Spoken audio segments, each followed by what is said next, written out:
Hey YouTube land, it's Tychondrus here doing another action figure review. Now this is for the new, I think they were released just around the end of 2019.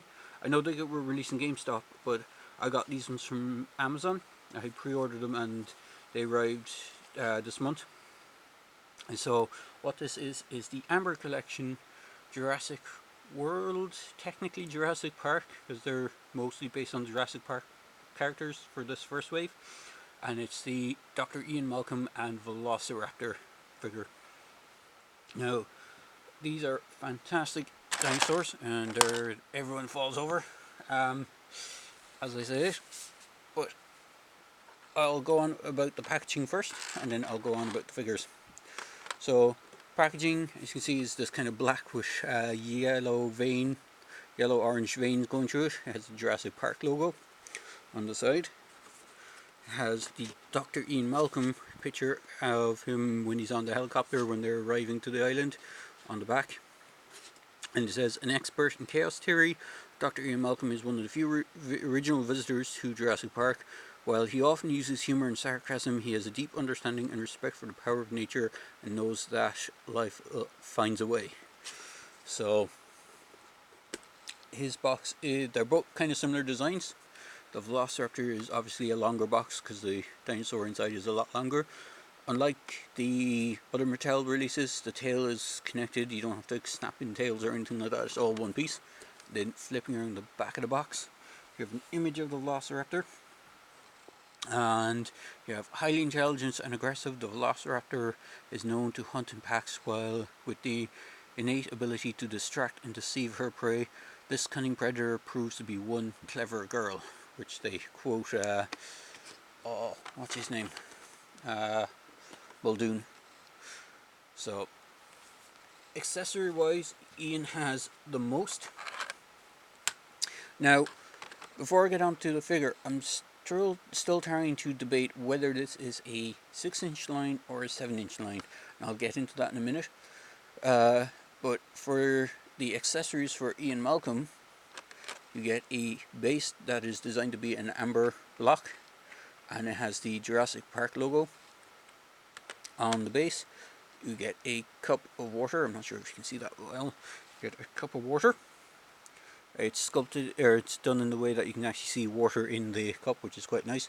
Quite a small accessory. He does have a grasp hand that can hold the cup, so you can, if they do release an Ellie Sattler figure, you can recreate that scene where they're in the Explorer, and he's explaining how variations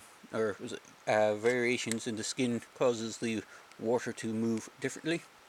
And then he has a grasp hand for his right hand, which has the flare, which has the actual smoke billowing out of the flare. It's a lit flare as opposed to unlit. And he has pegs to swap out the hands, and the hands have hinges on them. So, getting into the figure himself, it is a great likeness of Jeff Goldblum. The glasses are actually attached to the figure, so you can't actually remove them, which is kind of a bit of a shame, but I understand why they did it. His arms are on ball joints, and his head is on a ball joint, so you get some great range of movement. You get a little side to side, a little forward to back. The way the head is done, it looks like the head is one piece, and then the hair is a separate piece glued into place, which also locks the glasses onto the body. His arms can go out that much. Can rotate all the way around. Now I do have a small paint blemish on mine.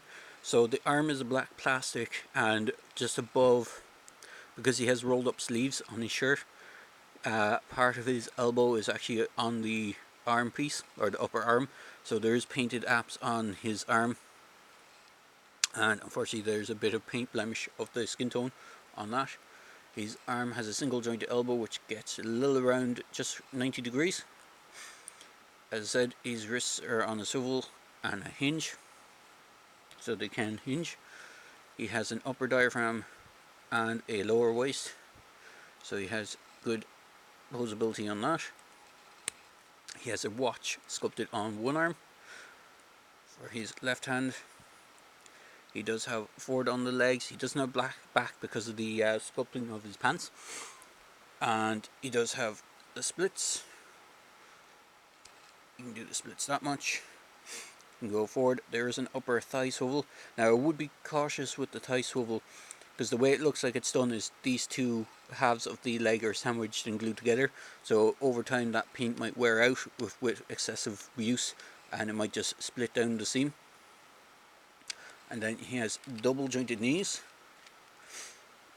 So he has quite a good articulation in the knees. And then he just has, I'm not quite sure how the legs feet are done, because his pants kind of go over it, but he does have swivel in the ankles, and I think he has a hinge, but it is mostly hindered by the pants. But overall he's quite good. So if I bring in my tape measure and measure him up, he stands just around nearly 7 inches tall. Now this is why I'm kind of curious about whether or not it is a 6-inch line scale, because I know Jeff Goldblum is tall, because I was looking up heights and stuff. It says that he's 6'4".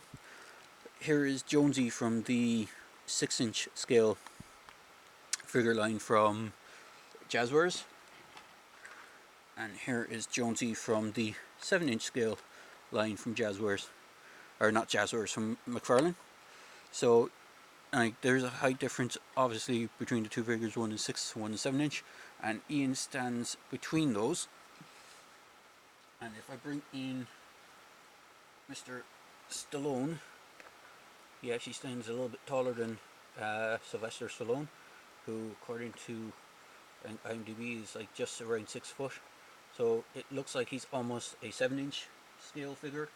Even if I bring in the Ripley figure from NECA, he's according to internet, Sigourney Weaver is 7 foot, or sorry, 7 foot, 6 foot.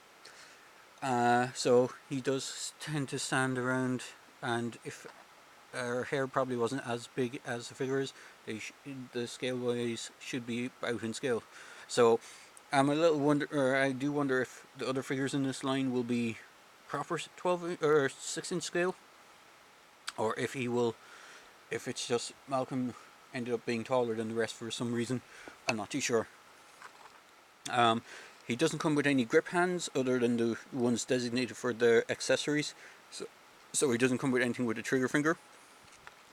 But if you have weapons from like larger figures, he tends to hold them not too badly, but he can't actually do like a trigger finger pose with them, but they're not too bad.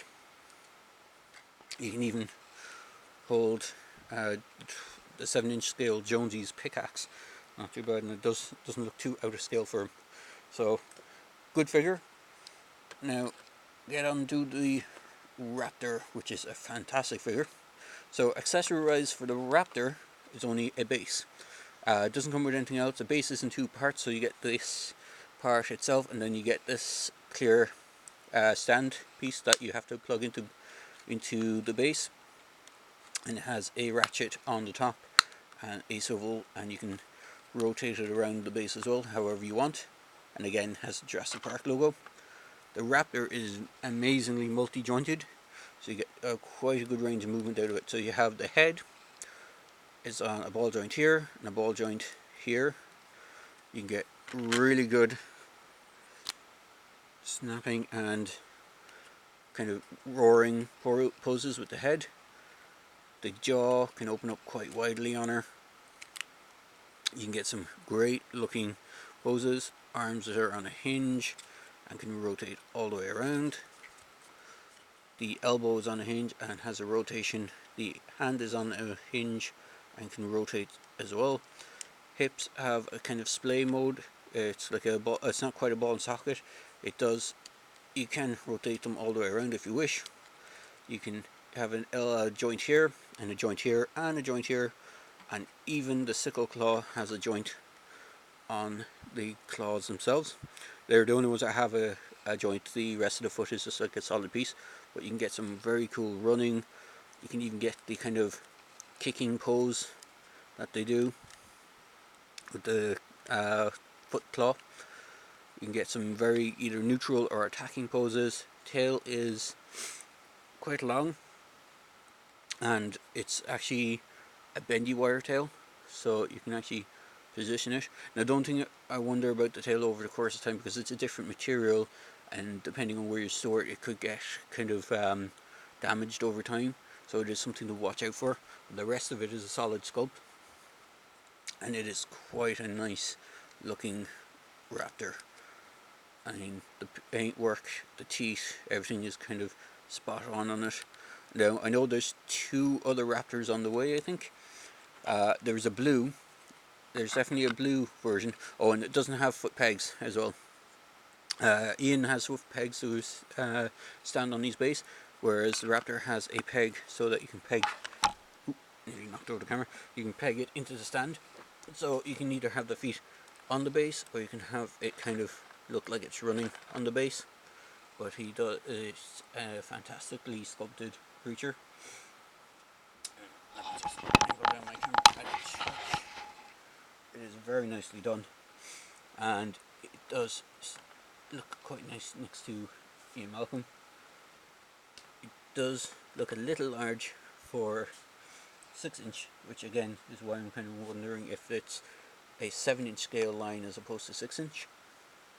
If I just bring back in the Jonesy figure thing, you can see it does kind of scale up a bit better to 7-inch scale figures than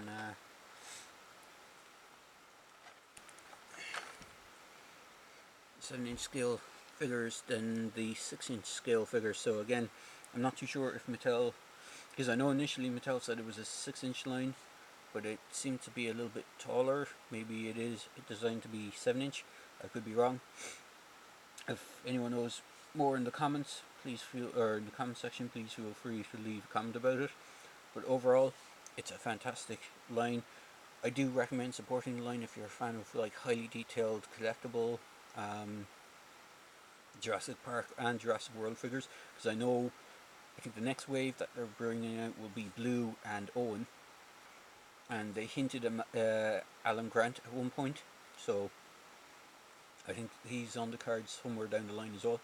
So do support the line if you want something like high end and even that looks really nicely displayed, because you can actually display both of these figures quite nicely on a shelf or something like that. Even if you're not if not like myself, where you do diorama shots and stuff like that, they do look quite nicely just displayed as well. So there you go, guys. I hope you enjoyed this video review. I know it's a bit of a long one, but I hope as I say in my videos, please feel free to like, comment and subscribe to my channel. Cheers, guys.